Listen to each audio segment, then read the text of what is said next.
दोस्तों कहते हैं कि किसी जवान औरत का पति अगर जवानी में ही इस दुनिया को छोड़कर चला जाए तो उस औरत का किसी न किसी गैर मर्द के साथ अफेयर हो जाता है और वो औरत अपने सारी दुखों को भूलकर उस गैर मर्द के साथ अपनी रातें रंगीन करने लगती है। ठीक उसी प्रकार दोस्तों एक औरत थी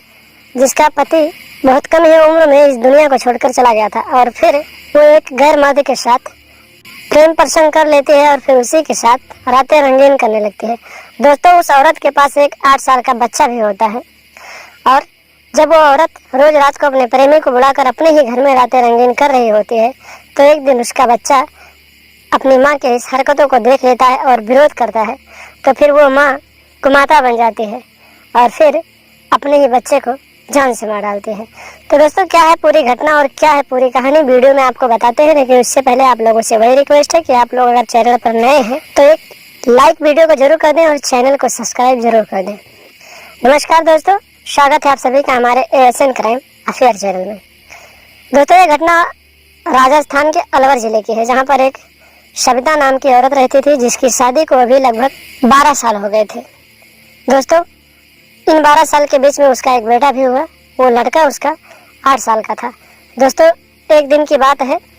सविता का पति किसी काम की वजह से घर से बाहर गया हुआ था और शाम को उसे एक ऐसी खबर आती है जिसके बाद उसके जीवन में एक दुखों का पहाड़ टूट पड़ता है। दोस्तों उसका पति मार्केट से घर आ रहा था, तभी रास्ते में उसकी एक्सीडेंट हो गई और उसकी मौत हो गई। दोस्तों पति की मौत को अभी 1 साल भी नहीं हुआ था कि सविता का अपने पड़ोस में रहने वाले एक नौजवान युवक के साथ अफेयर हो गया। क्योंकि वो जो युवक था दोस्तों कभी भी सविता को कोई काम लगता था तो उसकी मदद करता था और बहुत सारी चीज़ों को उसको देखता था, उसके घर परिवार को देख रेख करता था। दोस्तों सविता का अपने पड़ोसी के साथ जो उसका प्रेमी था उसके साथ अफेयर हुआ तो हर एक दिन रात को अपने घर अपने प्रेमी को बुलाती थी और जब उसका बेटा सो जाता तो अपने प्रेमी के साथ रातें रंगीन करती थी। दोस्तों इसी तरह से कई महीने बीत गए, लेकिन एक दिन की बात है दोस्तों, रात को करीब 12 बजे जब सविता अपने प्रेमी के साथ 61-62 कर रही थी और उसके घोड़े को पकड़कर अच्छे से घुड़सवारी कर रही थी, तभी अचानक उसके 8 साल के बेटे की नींद खुल जाती है और वो अपनी माँ को अपने पड़ोसी के साथ घुड़सवारी करते हुए देख लेता है। दोस्तों जब बेटा ये सीन देखता है कि उसकी माँ किसी गैर मर्द के साथ बिस्तर पे लेटी हुई है और फिर दोनों एक दूसरे के साथ घुड़सवारी कर रहे हैं तो वो 8 साल का बच्चा अपनी माँ के इस करतूत का विरोध करने लगता है। जब वो बच्चा विरोध करने लगता है तो उसकी जो माँ होती है सविता पहले उसको चुप करवाती है कि बेटा ऐसा कुछ नहीं है जो तुम समझ रहे हो, ये तुम्हारे अंकल हैं और ये मदद करने के लिए आए हैं। मेरे शरीर में कुछ दर्द था तो ये उसी को ठीक कर रहे हैं। लेकिन दोस्तों 8 साल का बच्चा था तो उसको सारी चीज़ें मालूम थी और उसे पता था कि मेरी माँ क्या कर रही है। दोस्तों उस बच्चे ने अपनी माँ से कहा कि मुझे सब पता है कि तुम इनके साथ अफेयर में हो और फिर तुम हर एक दिन हर एक रात इसी तरह से घर में बुला के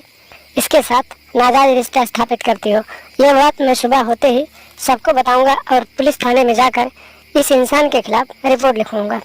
दोस्तों सविता परेशान हो जाती है और अपने प्रेमी से कहती है कि अगर इसने सबको बता दिया तो हमारा भंडा फूट जाएगा और हम लोग बदनाम हो जाएंगे। दोस्तों उसका जो प्रेमी होता है वो सविता को सलाह देता है कि क्यों ना हम इस बच्चे को ही जान से मार दें ताकि हमारा ये राज ही बना रहे। दोस्तों सविता भी अपने प्रेमी के बात में आ जाती है और अपने ही सगे बेटे को गला दबाकर वहाँ पर जान से मार देती है और दोस्तों रात को ही उसके लाश को घर के बाहर गांव के बाहर एक खेत में ले जाकर फेंक देती है। जब सुबह होता है दोस्तों गांव के लोगों को जब उस बच्चे की लाश मिलती है तो पूरे गांव में हंगामा हो जाता है और फिर इसकी सूचना थाने तक जाती है। पुलिस वहां पर आती है और पुलिस बच्चे की लाश को हिरासत में कब्जे में लेकर पोस्टमार्टम के लिए भेजती है और आगे की छानबीन करने लगती है। दोस्तों जब पुलिस सविता से पूछताछ करती है तो सविता कुछ भी बताने से मना करती है और कहती है मुझे इसके बारे में कोई जानकारी नहीं है। लेकिन पुलिस सविता को हिरासत में लेकर थाने ले जाती है और वहाँ पर जब टॉर्चर करके पूछताछ करते हैं तो सविता पूरी सच्चाई पुलिस वालों को बता देती है और अपने पड़ोसी के साथ लव अफेयर के बारे में भी सारी कहानी बताती है। दोस्तों पुलिस सविता और उसके पड़ोसी प्रेमी को भी हिरासत में लेती है और दोनों को आगे की कार्रवाई के लिए जेल में डाल देती है। तो दोस्तों कहते हैं कि अगर जवानी में ही किसी औरत का पति इस दुनिया से चला जाए तो वो औरत अपने जिस्म की प्यास को रोक नहीं पाती और किसी गैर मर्द के साथ रिश्ते बना लेती है और जब इसके नाजायज रिश्तों के बीच कोई भी रोड़ा बनने की कोशिश करता है तो वो औरत उसकी जान ले लेती है। तो दोस्तों, आप लोग भी ऐसी औरतों से सावधान रहें, उनको पहचानें और उनको समझने की कोशिश करें और अपने आप को सुरक्षित रखें, अपने घर परिवार को सुरक्षित रखें और लगातार हमारे साथ बने रहें। हमारे चैनल को सब्सक्राइब कर लें और हमेशा देखते रहें ASN क्राइम अफेयर।